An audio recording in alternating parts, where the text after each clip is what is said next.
UFC returns with a pay-per-view event this weekend. UFC 308 in Abu Dhabi. I'm excited. I'm very excited. A stacked main card. Some big fights. Obviously, we have the Topuria Holloway as the main events. But Alex, let's run through the 5-fight main card. All 5 fights, and we're going to start with a banger. Shavra Bullet, Magomedov. You know it's in Abu Dhabi. It's not in the U.S., so he's probably going to be fighting. Yep. And he's taking on Armen Petrosyan. Superman. Shavra Bullet comes in undefeated, 14-0, 3-0 in the UFC. He does have 1 UFC knockout. And he's taking on Petrosyan, who's 8-3 overall, 3-2 in the UFC. One thing about both of these guys, this is going to be a stand and bang 'em fight probably. Yeah. Both guys like to stand and bang. Both guys don't like grappling as much. Definitely don't like submissions very much. So I'm excited for this one. Honestly, I think this plays into Shavra Bullet's style very well. Yeah. And it's going to be a very entertaining fight. Speaking of stand and bang, the one-eyed, red-haired, bearded Russian people smasher has 71% takedown defense. Huh? You want me to say it again? Go on. All right. 71% takedown defense. He's defended 18 takedowns, but he gave up 3 takedowns to Vieira and someone else. Didn't care to remember the other guy. Vieira was more recent. 3 takedowns to Olacheski as well. That's who it was. But, like you said, it's going to be a stand and bang fight. Petrosyan 3-2. All decisions except his most recent. Vieira was a sub-arm triangle loss for him. Yeah, he's coming off of a tough loss. Yeah, it'll be a striking fight, like we said. Shavra Bullet's my pick for the win. I think Abu Dhabi for the home crowd for him is going to be there for him at the first fight of the prelim, or not prelim, main card. Me too. I think this is like set up perfect for Shavra Bullet to have a highlight fight with the crowd behind him. If all he has to worry about is striking, he's very dangerous, and I think he's going to show that. He's going to grow his popularity, his fan base, and also his like mystique of being the one-eye guy. I agree with you though. I think Shavra Bullet. I think it's going to be knockout, probably second round. Ooh, I don't know about a finish. He hasn't had much finish success. He's got 1 KO, 2 decision wins. Yeah, but I think this is the first guy since the last 2 have been guys that have been trying to take him down. I don't think Petrosyan is. I think they're going to stand and bang. I could see it. I think Shavra's going to win. Let's move to the next fight. Lerone the Miracle Murphy taking on Dan 50K Ige. Lerone Murphy might be the most underrated, nobody talks about undefeated fighter in the UFC. 14 wins, 0 losses, 1 draw overall.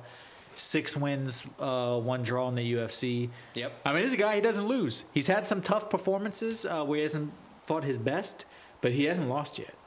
And honestly, play on words a little bit. He's going to have to hope for a miracle if he's hoping to be the first person to finish Dan Ige.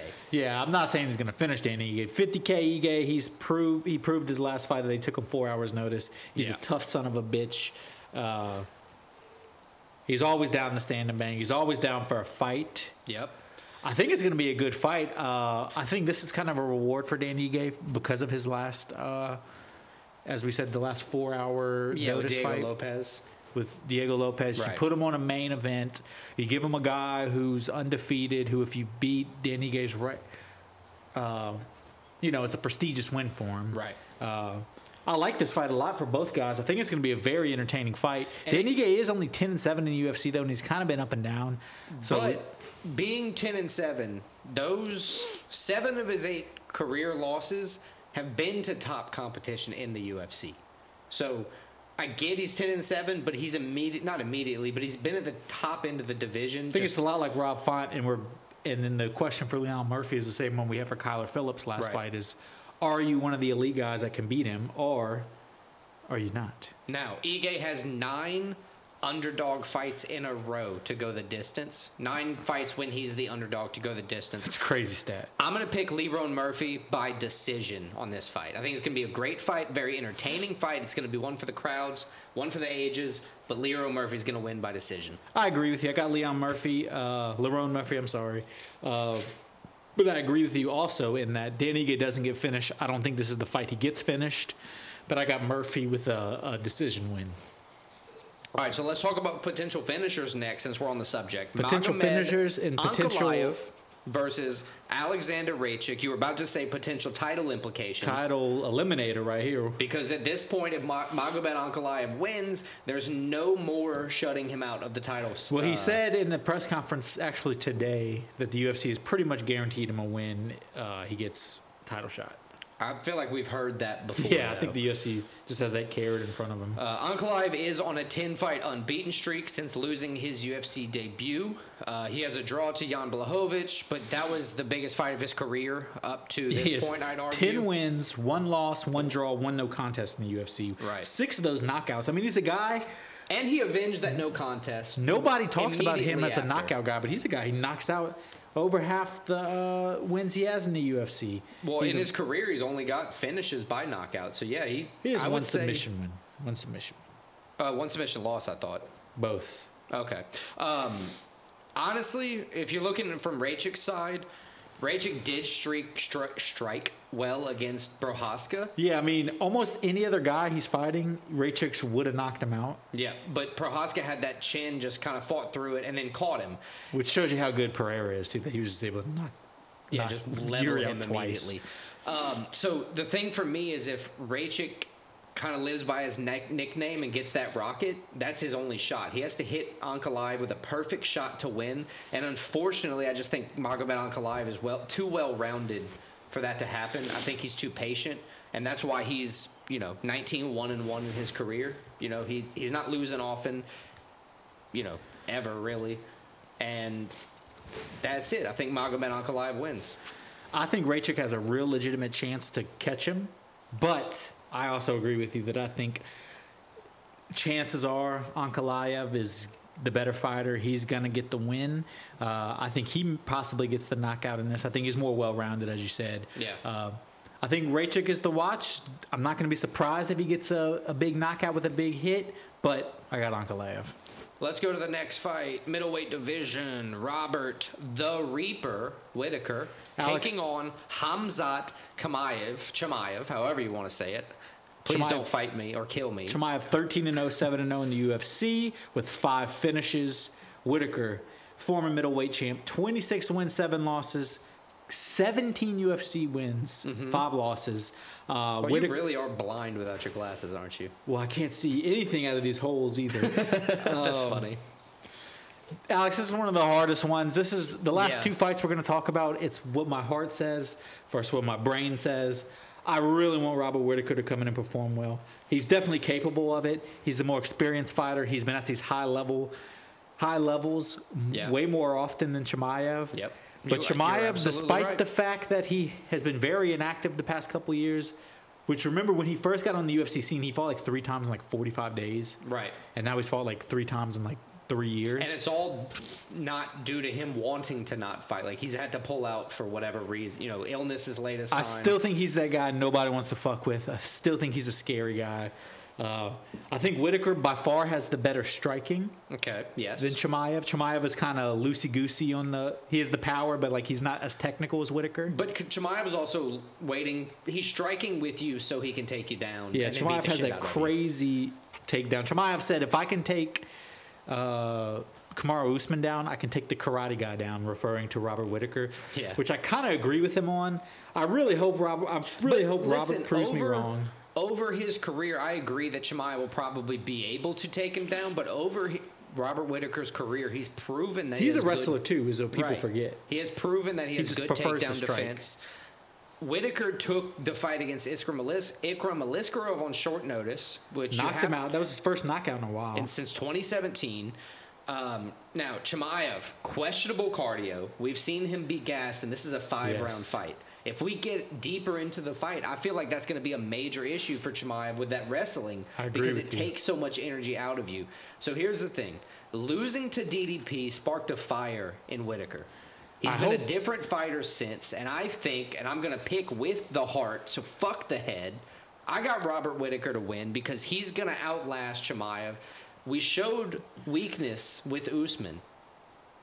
He fought to the decision with Usman. It was a good fight. If it would have been a 5-round fight, Usman would have won that. Exactly. And I think that's what you're going to see here. A fresh fighter like Robert Whittaker is going to come in and face the adversity early if he has to, and then win in the championship rounds if you want to call them that. Alex, Fucking switch it. Do it, brother. I agree with you. I'm going with the heart, too. I think Whitaker has the better striking. I think he's going to withstand the early onslaught from Chimaev. Chimaev's going to start fast, slowly start fading. If this fight goes past a round and a half, Robert Whitaker is going to get stronger as the fight goes. He's going to win. I think he does that. I got Robert Whitaker. I think it's going to be a decision win, but I think Robert Whitaker wins. And we also have to take into account, in all of that Robert Whitaker has hands. Like, he can stand and bang with people. He's a crazy. You know, so like... I mean, he stood and banged and outbanged Yoel Romero. Exactly. Twice. Big neck himself. All right, let's move to the main event. The featherweight title fight. Ilia Topuria, 15-0, El Matador, taking on Max Blessed Holloway, coming off a recent knockout win. I say recent. The latest knockout win for him over Justin Gaethje to claim the BMF title. At 155. And that's not up for grabs here. Topuria, 7-0 in the UFC. His most recent to get the belt was a knockout slump victory to Volk. Topuria is a very dangerous striker who talks to the level of McGregor. And he's also he's very good on the ground, too. I was about to say he plays the game that you come in to play. He beat Bryce Mitchell on the ground. He beat him in his own game. He subbed him. Yeah. That's debilitating. That's disrespectful. He hasn't been the same. It's smart. Holloway's only losses at featherweight are 3 times to Volk and 1 time to McGregor. McGregor was his first career UFC fight, too. He's only lost to top competition. 3-fight win streak with legendary KO over Justin Gaethje. And the thing is, he has looked better at the past 3 fights, Holloway, he has in his whole career. Than he had there his whole title run. I'm going with Holloway. Ilya's pissing me off with how much he's talking, which I get. Said he was talking like Rocky. You remember in the Rocky movie how like he had his workout and it was all like in front of the cameras and everything. It was all press conference and then Mr. T came in and just cleaned his clock. Yes. Might have been the beginning of the 4th movie, whatever it was. But I think that's where we're at here, is that Topuria, and I felt it last time against Volk, but Volk, coming off taking the fight on short notice was a mistake, honestly. I think Max is going to be the best Max we've ever seen. I think he's getting better. And I think Max is going to win. I agree. I think Max rises to the occasion just as he did at UFC 300. Remember, everybody was saying Justin Gaethje was about to wipe the floor with Max. Mm-hmm. And he not only outstruck him, he outpowered Justin Gaethje. He beat him the whole fight. He didn't have to stand and bang the last 10 seconds. He did anyway and then knocked him clean out. Yeah. Slumped him in the final second. I think Holloway does have to be not as careless in this fight as he does sometimes. He tends to be. Like how we did at the end of the Justin Gaethje fight where we say meet me in the middle. Right. Because I think Topuria is very dangerous. But I think if Holloway sticks to his game plan, does his boxing, he's so quick, so fast. I got Max winning. And not to say Topuria is not very skilled. Like, he's a lethal striker. He's great on the ground. It's just, I think Max got it this time. Max Holloway is one of the best ever, which Topuria might end up being that, but I'm picking Max. I got Max as well. That'll wrap up UFC 308, and we move on to college football next.